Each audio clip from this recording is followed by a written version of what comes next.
Modern sedentary lifestyle causing us many problems. It makes muscles around back and pelvis weak, susceptible to injury.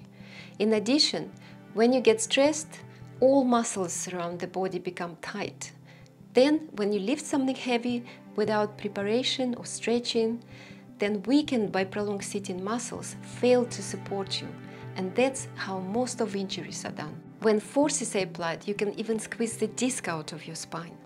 Tight muscles also compress the blood and nerve supply, causing further damage. If you have an injury to the lower back and hips, for example, sacroiliitis, a problem between the pelvis and the spine, or you have a sciatica syndrome when pain runs down the leg, or simply hip arthritis, FlexBeam can assist you in the natural recovery by stimulating blood flow and easing tight muscles, removing that compression.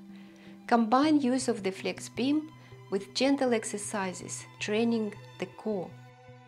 Choose preset 3 for any issues of lower back and hips.